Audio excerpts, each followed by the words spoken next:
जी ने कहा कि तो ये श्री कृष्ण, इनसे हमारा बिछोह कभी किसी जन्म में हो ही नहीं, जब जब हमारा जन्म हो यही मुझे पति रूप से मिले, इसका कोई उपाय? हाँ, उपाय तो है। देखो, जो वस्तु हमने कभी किसी जन्म में किसी सुपात्र को दी थी, वही वस्तु आज हमें प्राप्त है।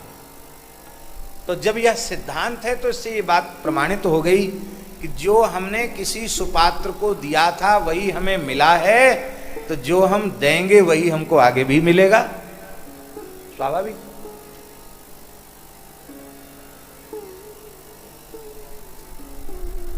वही हमको मिलेगा। तो यदि आप श्री कृष्ण का दान कर दो तो ये बात पक्की कि फिर आप जहां कहीं जन्म आपका होगा फिर आपको कृष्ण ही पति रूप से मिलेंगे। सत्यभामा जी बातों में आ गई, बोले हाँ, उपाय तो आपने ठीक बताया, पर मैं इनका दान करूं किसको? नारद जी बोले वैसे तो गृहस्थ ब्राह्मणों को ही संकल्पित दान लेना चाहिए, यही अच्छा है, और हम तो विरक्त महात्मा हैं। अहो नारद धन्योसी विरक्ता नाम शिरोमणि, हमको लोग विरक्त शिरोमणि कहते हैं, और हम किसी का संकल्पित दान लेते नहीं, लेने का अधिकार भी नहीं है। लेकिन यदि ठाकुर जी का दान कोई करे तब उसमें हमारी सन्यास धर्म में विरक्ति में कोई बाधा नहीं है। तो और सुपात्र कहाँ खोजने जाओगे? हम सुपात्र हैं, ठाकुर जी का दान तो ले ही सकते हैं। हाँ महाराज, आप ले लें तो ये तो बहुत बड़ी कृपा हमारे ऊपर। लाओ लाओ जल लाओ। बोले जल लेने भी मत जाओ, कई बार दान करते करते बुद्धि बिगड़ जाती है। 100 के 50 हो जाते और 100 रुपए दे दें, अच्छे महात्मा आए हैं, ब्राह्मण आए हैं, 100 रुपए दक्षिणा दे दें। तो फिर 100 रुपए उठाया, सोचा नहीं 50 दे दो, 50 तो रखो, खाली जेब करना ठीक नहीं है। तो 50 इसमें रखे, 50 उठाकर इसमें रखे, दाहिने हाथ से देना चाहिए। फिर उठाया, अरे भाई रहने दो, अभी कोई त्योहार नहीं, दशहरा नहीं, दिवाली नहीं, कोई संक्रांति नहीं, काहे बात कर दी? अच्छा मानदंड होता, इसलिए पात्र उपस्थित हो तो दाहिने से दें, ये भी नहीं, बाएं से भी दे दो, दे दो। पात्र सामने। नारद जी बोले कमंडल में पानी है हमारे, हाँ लो। तुरंत संकल्प का भगवान को बुलाया और नारद जी ने तुभ्यमहम संप्रददे, जैसे ही भगवान का जल, दान का जल हाथ में आया, नारद जी ने अपना वीणा ठाकुर जी को थमा दिया, लो चलो अब हमारे साथ। क्यों? जैसे ब्राह्मण को गोदान होता है तो गैया की रस्सी पकड़ के ब्राह्मण चल देता है, ऐसे ही अब आप हमको दान में मिले हो, आप कुछ न कुछ तो काम करोगे, तो यही उठा लो, हमारा तमूरा उठा लो, वीणा उठा लो, चलो हमारे संग। भगवान चल पड़े। सत्यभामा जी रोने लगी, बोले आप क्या कर रहे हैं? अरे बोले क्या कर रहे हैं? आपने किसी ब्राह्मण को गैया दी तो गैया आपके घर में रहेगी? दान की हुई वस्तु दाता के पास नहीं रहती, गृहीता के पास चली जाती है। अब उसको उसका उपभोग भी नहीं करना चाहिए। अब तो ये हमारे हो गए, हमारे साथ रहेंगे।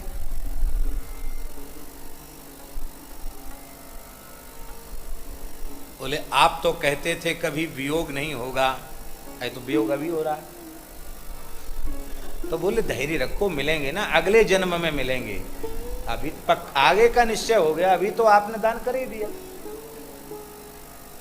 बोले ये तो अच्छा चक्कर में फंसाया नारद जी ने। बहुत दुखी हो गई, रोने लगी। तमाम सब भीड़ इकट्ठी हो गई, महाराज ऐसा मत करो, द्वारका सूनी हो जाएगी। अरे बोले तुम लोगों को धर्मशास्त्र का तनिक भी बोध नहीं है भाई। महात्माओं से कोई उपाय पूछता, उपाय बताते हैं, हमने तो कहा नहीं, इन्हीं ने प्रस्ताव किया, दान कर दिया। अब दान किए हुए भगवान यहाँ कैसे रहेंगे? नहीं रह सकते। महाराज देखो, आप तो महात्मा हैं, जब चाहो तो यहाँ आपके लिए दरवाजा बंद नहीं है, दर्शन कर सकते हो, हम लोग तो बहुत दुखी हो जाएंगे। तो आप समस्याओं का अंत करें। ये समस्या है, इसका अंत कीजिए। आप लोगों के पास बहुत उपाय हैं, कोई शास्त्र का उपाय खोज लो। उपाय तो हैं। देखो, इतने लोगों को दुखी करके हम लें, ये भी हमको अच्छा नहीं लगता। लोग कहेंगे साधु में दया नहीं, तो दया है आखिर किसको? तो नारद जी ने कहा, देखो ऐसा है, महात्माओं के पास एक गैया थी, ऋषियों के पास। महाभाष्यकार पतंजलि जी ने उदाहरण दिया है, ततः ते सहस्त्र कृत्वा संपन्ना है। वो एक ही गैया थी और यज्ञ के अंत में 1 सहस्त्र गायों का दान करना था, तो एक ही गाय का 1000 बार दान कर दिया गया। गाय दे देते और फिर निष्क्रय भूत द्रव्य दे करके गाय ले लेते, फिर वही गाय दूसरे को दे देते, वो द्रव्य पुनः उसको दे देता, वो उसको बदल। इसी तरह से माने गाय के बदले कुछ राशि दे दी और गाय दे दी, गाय वापस ले ली, फिर उस गाय का पुनः दान कर दिया। तो आगतिक गति इसको कहते हैं। नहीं है व्यवस्था तो ऐसा हो सकता है। तो श्री कृष्ण के बराबर कोई द्रव्य, कोई धन, कोई वस्तु हमें मिल जाए तो हम बराबरी होना तो कठिन है, लेकिन चलो इतने लोग रो रहे हैं तो कुछ तो समाधान करेंगे। हाँ महाराज, आपने बहुत अच्छा समाधान किया, ये हो जाएगा। नारद जी तो जानते हैं, न त्वत्समोस्तिभ्यधिककुतोन्या, ये क्या बराबरी करेंगे। लेकिन सत्यभामा जी के मन में था, मेरे पिताजी सूर्य के बड़े भक्त थे और इतना धन उन्होंने इकट्ठा किया, एक बार में 8 बार सोना उगलने वाली सीमंतक मणि मेरे पिताजी के पास, सोने की कमी है क्या? अरे कितना होगा वजन इनका। श्री कृष्ण हम लोगों के जैसे मोटे तगड़े नहीं हैं, क्योंकि वो निरंतर क्रियाशील हैं। वो तो खूब नाचने कूदने वालों को वैसे भी फैट नहीं बढ़ता है, तो खूब खाते हैं, खूब गैया चराते हैं और खूब युद्ध करते हैं, सब काम करते हैं, इसलिए भगवान में कोई अतिरिक्त वजन नहीं है। तो सोचा होगा जो भी, अब लिखा तो नहीं है, पर जो भी वजन एक सामान्य समझा होगा, उससे दुगना चौगना सोना हम तौल देंगे। तराजू मंगाया गया। बोले महाराज, निष्क्रय भूत द्रव्य के रूप में स्वर्ण दे देते हैं। नारद जी बोले, वैसे तो कंचन कामनी से विरक्तों को दूर रहना चाहिए, लेकिन अब समाधान करना कैसे भी कोई बात नहीं। चाहे जितना धन रत्न सोना चांदी हीरा जवाहरात पन्ना पुखराज रख दिया गया, पर ठाकुर जी जिस पल्ले पर बैठे थे वो तो जमीन से हिला ही नहीं।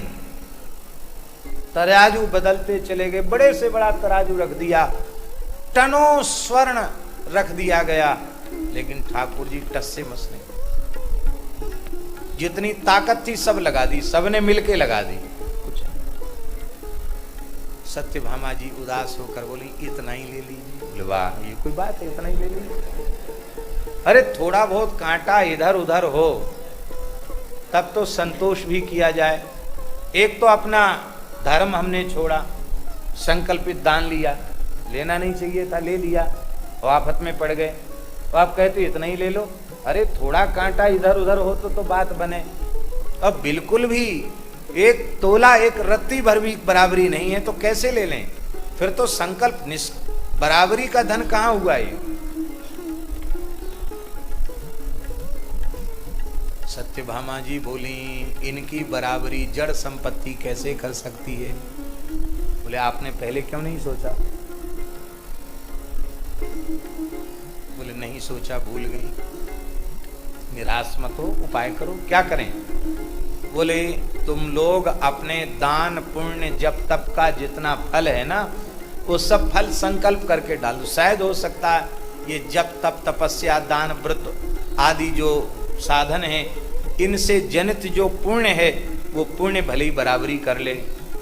महाराज सत्यभामा की तो चले क्या, पूरे द्वारका वासियों ने अपने जीवन भर के पुण्य संकल्प करके डाल दिए, फिर भी ठाकुर जी का पल्ला हिला नहीं।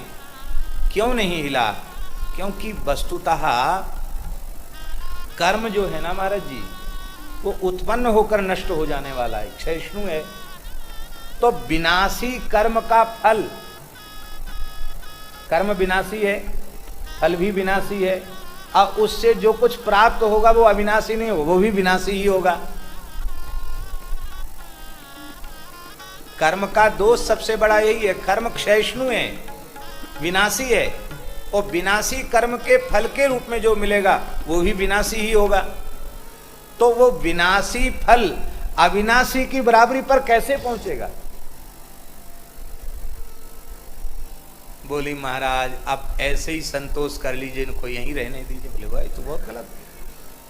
हाँ, दाता ऐसा करे तो फिर उसको तो नरक में भी ठौर नहीं। भाई विधि तो पूरी करो। भैया जी बैठे हैं, एक ठाकुर थे, गोविंद सिंह नाम था, अच्छे कुलीन छत्री थे। तो ब्राह्मण के घर में आए तो उनको चाय पीने का शौक था। ठाकुर साहब को घोड़े पर चलते थे, बड़े धर्मात्मा, बड़े इतने ब्राह्मण भक्त थे कि कोई ब्राह्मणों के परिवार के छोटे बच्चे धूल मिट्टी में खेल रहे हैं, अब वो घोड़े से निकले तो घोड़ा रोक कर, जूता उतार कर, पगड़ी उतार कर, चरणों में सिर रखकर प्रणाम करते, इतना प्रेम था। तो वो आए तो उनके स्वागत में उनको कहा कि राजा साहब, ठाकुर साहब चाय पी लो। चाय उनको रखी तो उन्होंने दोनों हाथों से चाय के पात्र को छूकर प्रणाम कर लिया। बोले हम चाय नहीं पिएंगे। क्यों? आप तो चाय के शौकीन हो, चाय क्यों नहीं पियोगे?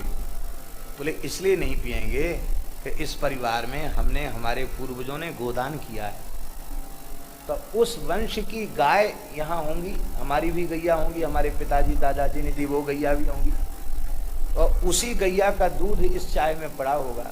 तो जिस वस्तु का हमने दान कर दिया वह दूध हमारे पेट में जाएगा, तो हम ठाकुर हैं, ब्राह्मण नहीं हैं, हम पचा नहीं सकते उसको। आप चाहते ही हैं तो हमें आशीर्वाद दे दो, एक लोटा पानी पिला दो। अब पानी पी के सबको दक्षिणा अर्पित करके गए। ये मेरे सामने घटित घटना है बाल्यकाल की, हमें स्मरण आता है लोग कैसे थे। आज महाराज जी ब्राह्मण का नाश तो हुआ, क्षत्रिय का नाश हो गया, वैश्य का नाश हो गया, शूद्र का भी नाश हो गया। कैसे नाश हुआ? ब्राह्मण अपने धर्म में नहीं, क्षत्रिय अपने धर्म में नहीं, वैश्य अपने धर्म में नहीं, शूद्र अपने धर्म में नहीं, स्त्री अपने धर्म में नहीं, पुरुष अपने धर्म में नहीं। उदरम भरिणो जीवा, पेट भरना ही धर्म हो गया और कोई धर्म नहीं। दान की वस्तु अपने घर में रखना ये तो बहुत बड़ा पाप है। बोले महाराज फिर आप कोई तीसरा समाधान? अब आप नहीं बना सकते। नहीं महाराज, आपके चरण पकड़ते हैं, आप बता दीजिए। बोले आपने सबसे पूछा, अपनी बड़ी रुक्मिणी जी से पूछा? उनसे तो नहीं पूछा। उनसे पूछा क्योंकि रुक्मिणी जी के प्रति सत्यभामा जी थोड़ा दूसरा भाव रखती थी। तो नारद जी को वो झगड़ा भी खत्म कराना था। बोले जाओ उनको प्रणाम करके कहो आप हमारी जेठी हो, बड़ी हो, संकट तो सबके ऊपर है, आप कोई समाधान दीजिए। सत्यभामा जी ने कहा ठीक है, भगवान यहाँ रह जाते हैं तो हम सब करने के लिए तैयार हैं। सत्यभामा जी ने चरणों में प्रणाम किया, कहा आप हमारी बड़ी हैं, पूज्या हैं, भगवान जा रहे हैं, तमाशा आपके सामने हो ही रहा है, कैसे भी इस संकट को दूर कीजिए। सत्य रुक्मिणी जी हंसने लगी, वो समझ गई नारद जी क्या करवाना चाहते हमारे द्वारा। रुक्मिणी जी ने कहा सब सोना चांदी हटा दो। हटा दिया सब। एक तुलसी के पत्ते पर कृष्ण नाम लिखा। क्या लिखा? कृष्ण नाम। तुलसी के दल पर कृष्ण नाम लिखा रुक्मिणी जी ने चंदन से, और लिख करके उस पल्ले पर रखा। तो जो ठाकुर जी का पल्ला जमीन नहीं छोड़ रहा था वो तो ऊपर जाके चिपक गया, और तुलसी दल जिस पर श्री कृष्ण नाम लिखा था वो भूमि से चिपक गया। तो जो न त्वत् समोस्ति व्यधिका कुतोन्य, वो इतने हल्के सिद्ध हो गए सबके सामने कि अपने नाम महिमा की अणुमात्र बराबरी स्वयं नहीं कर सके, रत्ती भर मां से भर बराबरी नहीं कर सके। नारद जी कुछ नहीं बोले कि अब इतना नहीं लेंगे उतना नहीं लेंगे।